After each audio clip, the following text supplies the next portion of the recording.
보통 사람들이 지속적으로 운동하기 어려운 이유. 운동을 장기적으로 지속하는 요령. 사람들은 건강을 유지하고 삶의 질을 높이기 위해 운동의 중요성을 인식하고 있음에도 불구하고 실제로 꾸준히 운동 습관을 만들고 이를 지속하기는 쉽지 않습니다. 대부분의 사람들은 운동을 결심한 뒤에도 의지력이 약화되거나 여러 가지 현실적인 제약에 부딪혀 중도 포기하기 일쑤입니다. 그렇다면 왜 보통 사람들은 운동을 시작하고도 꾸준히 이어가기 어려워할까요? 이는 단순히 게으름이나 의지 부족만의 문제가 아니라 심리적인 요인, 환경적인 요인, 그리고 문화적 사회적 요인까지 복합적으로 작용하기 때문입니다. 운동을 시작할 때 많은 사람들이 다이어트 성공, 근육량 증가, 체력 증진 등 다양한 목표를 세우곤 합니다. 그러나 문제는 이러한 목표가 충분히 구체적이지 않거나 단기적 성과를 기대하는 경우가 많다는 데 있습니다. 예컨대 체중을 10kg 감량하겠다라는 목표 자체는 확실해 보이지만 구체적으로 어떤 운동을 얼마나 자주, 어느 강도로 할 것인지, 식단은 어떻게 조절할 것인지 등에 대한 세부 계획이 없다면 곧 동기부여가 사그라지기 쉽습니다. 또한 단기적인 성과에만 집중하는 사람들은 처음 2, 3주간 체중이나 체지방률이 급격히 줄어들지 않으면 쉽게 좌절하거나 운동에도 효과가 없다고 느껴 포기하는 경향이 있습니다. 이러한 금방 눈에 띄는 결과를 기대하는 태도는 장기적인 안목에서 보는 건강습관 기르기의 가치를 놓치게 만들고 운동을 생활화하기보다는 일시적인 프로젝트로 여기게 만듭니다. 나아가 애초에 운동에 대한 흥미가 낮은 사람들은 자신이 즐길 수 있는 운동 종목이나 방법을 찾기보다 유행하거나 주변에서 많이 하는 운동에 무작정 뛰어드는 경우가 많습니다. 운동 자체가 재미있지 않고 자신의 신체 조건에 맞지 않으며 과도하게 힘들기까지 하다면 처음에는 의욕적으로 시작해도 금방 질리고 포기하게 됩니다. 즉, 장기적으로 즐겁게 실천할 수 있는 운동 방법을 찾지 못하거나 스스로에게 맞는 동기부여 전략이 부족한 점이 운동 지속에 큰 걸림돌이 됩니다. 현대인은 대부분 바쁜 생활을 이어갑니다. 직장이나 학업으로 인한 스트레스, 야근, 과제, 공부 등으로 인해 운동할 시간을 확보하기가 쉽지 않습니다. 퇴근 후 여유 시간을 운동에 온전히 투자하기 어렵고 주말에도 가족 행사나 개인 용무로 인해 운동이 후순위로 밀려나곤 합니다. 더욱이 운동 시간이 어느 정도 확보된다고 해도 체력이 고갈된 상태에서 운동을 시작하기는 쉽지 않습니다. 하루 종일 업무나 공부로 지친 몸과 마음을 이끌고 헬스장이나 운동장을 찾는 일은 상당한 의지력이 필요합니다. 이런 상황이 반복되면 오늘은 너무 피곤하니 쉬자라는 식으로 운동을 거르고 그것이 습관이 되어 일정이 들쑥날쑥해지며 결국 포기하는 악순환으로 이어지기도 합니다. 또한 직장인의 경우 하루 종 운동에 할애할 수 있는 시간이 매우 제한적입니다. 예를 들어 출근 전 새벽 운동이나 퇴근 후 늦은 밤 운동을 계획하는 경우 수면 부족에 시달리게 되어 오히려 건강을 해칠 수 있습니다. 이처럼 일상에서 운동 시간을 만드는 것 자체가 쉽지 않으며 설령 시간을 내더라도 지속 가능성이 낮아지는 구조적 문제가 존재합니다. 운동을 지속하다 보면 근육통이나 관절 통증 등 신체적 고충을 겪을 수 있습니다. 초심자일수록 운동 방법이 익숙하지 않아 무리한 강도로 운동하거나 잘못된 자세로 인한 부상 위험이 커집니다.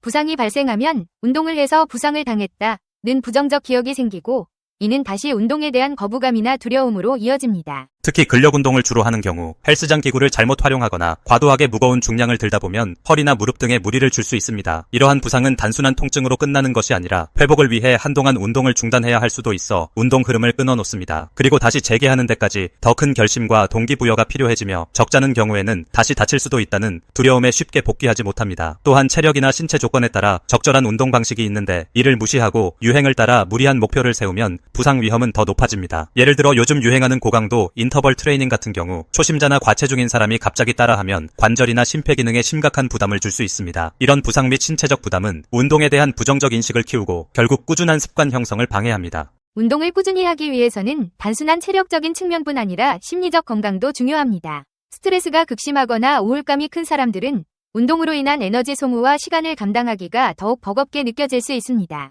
마음의 여유가 없을 때는 몸을 움직이는 일이 오히려 짐스럽게 다가오기도 하며 내가 이런 걸 할 수 있을까? 라는 자기의심이 커질 수 있습니다. 또한 운동은 눈에 보이는 성과를 얻기까지 어느 정도 시간이 걸리는데 자존감이 낮거나 자기 효능감이 떨어지는 사람들은 운동으로부터 긍정적인 피드백을 받기 이전에 쉽게 포기하게 됩니다. 예컨대 어차피 해도 효과가 없을 거야 라는 부정적 사고방식이 자리 잡고 있다면 운동을 하는 것 자체가 무의미하게 느껴져 지속적으로 실천하기 어렵습니다. 더불어 타인과 비교하는 습관도 운동 지속에 악영향을 끼칩니다. SNS나 주변 사람들과 비교해 근육량이 적다, 몸매가 좋지 않다, 성취 속도가 느리다는 생각이 들면 본인의 몸과 페이스에 맞춰 꾸준히 운동해야 한다는 사실을 잊은 채 조바심과 열등감만 커지게 됩니다. 이로 인해 더욱 과도한 운동이나 무리한 식단 조절을 시도하다가 탈진하거나 반대로 아예 흥미를 잃어버리는 상황이 생길 수도 있습니다. 운동을 하기 위해서는 헬스장이나 운동시설, 공원, 트랙 등의 접근성이 중요한 역할을 합니다.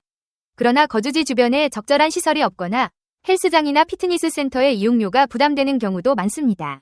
경제적 여유가 부족하거나 집과 운동시설까지 거리가 멀다면 이 역시 운동을 꾸준히 하기 어려운 요인으로 작용합니다. 뿐만 아니라 주변에 지지나 함께 운동할 파트너가 있는지도 큰 영향을 미칩니다. 혼자 운동을 계속하려면 강한 의지력이 필요하고 이를 유지하는 것은 쉬운 일이 아닙니다. 반면에 가족이나 친구, 직장 동료 등과 함께 운동을 하면 동기부여와 즐거움이 높아져 중도 포기 확률이 줄어듭니다. 그러나 주변에 운동을 함께 할 사람이 없거나 오히려 그렇게 해봤자 살 못 뺀다, 시간 낭비 아니냐 등의 부정적인 시선을 받으면 꾸준한 동기부여를 유지하기 힘듭니다. 사회적 측면에서는 운동을 필수적인 자기관리의 영역으로 보지 않고 일종의 사치나 취미 활동으로 보는 문화도 한몫합니다. 예컨대 야근 문화가 만연한 회사에서 직장인이 퇴근 후 운동에 시간을 쏟겠다고 하면 이를 게을리하는 사람처럼 오해받는 경우도 있습니다. 이런 사회적 인식은 개인이 지속적으로 운동 습관을 유지하는 데에 부정적인 영향을 미칩니다. 인터넷과 SNS에는 수많은 운동 정보와 식단법이 공유되고 있습니다. 문제는 이 중 상당수가 일반인의 입장에서 검증되지 않았거나 혹은 특정 업체나 셀러브리티의 이익을 위한 광고성 정보일 가능성이 높다는 점입니다.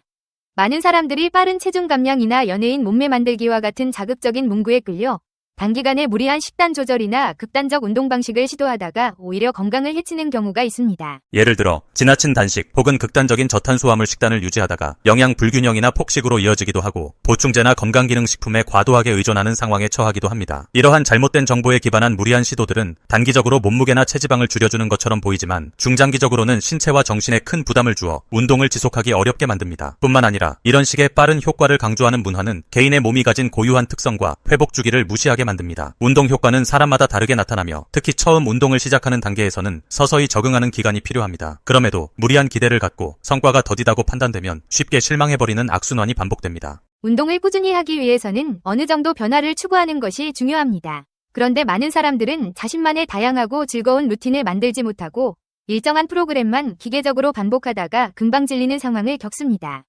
예를 들어 주 3회 동일한 중량 운동, 주말마다 같은 코스를 걷거나 달리기만 하는 식으로 변화를 주지 않으면 신체적으로나 정신적으로나 지루함을 느끼기 쉽습니다. 운동이 취미나 놀이 같은 즐거움이 아니라 해야만 하는 의무처럼 인식되면 스트레스가 가중되어 장기적인 실천이 어려워집니다. 더 나아가 근육이 어느 정도 발달하고 나면 동일한 운동 강도로는 더 이상 성장이 정체되는 정체기가 찾아올 수 있는데 이 시점에서 전문가의 조언을 받아 운동 방식을 수정하고 식단 관리도 다시 점검해야 합니다. 그러나 이러한 지속적 관리가 쉽지 않아 정체기를 겪고 포기해버리는 일도 적지 않습니다. 정리해보면 보통 사람들이 운동을 꾸준히 하기 어려운 이유는 하나의 요인이 아니라 심리적, 신체적, 환경적, 사회적 요인들이 복합적으로 작용하기 때문입니다.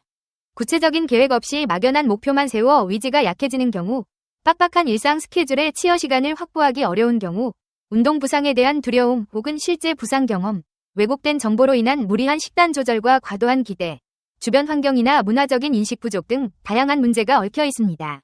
따라서 운동을 장기적으로 지속하기 위해서는 즐거움과 현실성을 기반으로 한 자신만의 시스템을 구축할 필요가 있습니다. 예를 들어 다음과 같은 접근이 도움이 될 수 있습니다. 10kg 감량 같은 단일 목표보다는 매주 3회 1회당 30분 유산소와 20분 근력 운동을 실시하고 하루에 한 끼는 채소와 단백질 중심의 식사를 하겠다처럼 구체적인 실천 방안을 세우는 것입니다. 러닝, 수영, 요가, 필라테스, 자전거 등 여러 종목을 경험해보며 자신이 흥미와 적성이 맞고 부상 위험이 적은 종목을 찾아보는 것이 좋습니다. 처음부터 무리하지 말고 자신의 체력과 신체 상태를 고려해 조금씩 강도를 높여가는 방식이 이상적입니다. 혼자서 동기를 유지하기 어렵다면 트레이너나 친구 가족과 함께 하는 것도 큰 도움이 됩니다. 올바른 자세, 부상 방지 방법, 계획 수립에 대한 조언을 받을 수 있습니다. 주 단위 혹은 월 단위로 운동 기록을 점검하고 작은 성취라도 스스로 칭찬하거나 보상하는 습관을 가지면 동기부여에 도움이 됩니다. 장기적 관점과 자기 자신에 대한 배려, 단기적인 체중 감량이나 외적 변화에만 집착하기보다 장기적인 건강 증진과 생활 습관을 형성하는 데 초점을 맞추어야 합니다. 결과적으로 운동은 단기간에 성과를 내는 프로젝트라기보다 평생 관리해야 할 라이프 스타일입니다. 꾸준한 운동은 체력 증진뿐만 아니라 스트레스 해소와 정신 건강에도 큰 이점을 가져다 줍니다. 그러나 이를 유지하려면 자신이 처한 현실적 조건과 심리적 요인을 고려한 맞춤형 접근이 필수적입니다. 주변의 환경을 개선하거나 운동을 통해 얻는 긍정적 효과를 체감함으로써 동기를 강화해야 합니다. 누구나 처음부터 완벽하게 운동 습관을 확립하기는 어렵습니다. 때로는 바쁜 일상과 여러 장애물 때문에 운동을 못할 때도 있을 것입니다. 그러나 완벽하지 않아도 유연하게 이어나가는 태도가 중요합니다. 일주일에 3회를 목표로 했는데 2회밖에 못했다면 그 2회만이라도 스스로 칭찬해주는 자세가 필요합니다. 작은 성공 체험을 쌓아 올리다 보면 조금씩 운동이 일상의 한 부분으로 녹아들고 결국에는 운동을 안 하면 오히려 불안한 단계에 이르기도 합니다. 결론적으로 사람들이 운동을 꾸준히 하기 어려운 가장 큰 이유는 단순히 의지 부족만으로 설명하기엔 너무나 많은 외부 내부 요소들이 복합적으로 얽혀 있다는 점입니다. 하지만 각자의 상황을 정확히 파악하고 무리하지 않은 목표 설정, 적절한 지원 시스템, 즐거움과 동기를 지속적으로 찾는 방식 등을 통해 이러한 장애물을 충분히 극복할 수 있습니다. 운동은 개인의 건강과 행복을 위한 기본적인 활동인 동시에 사회적으로도 긍정적 파급 효과를 가져올 수 있으므로 꾸준히 실천할 수 있는 여건을 스스로 만들어 나가는 노력이 필요합니다.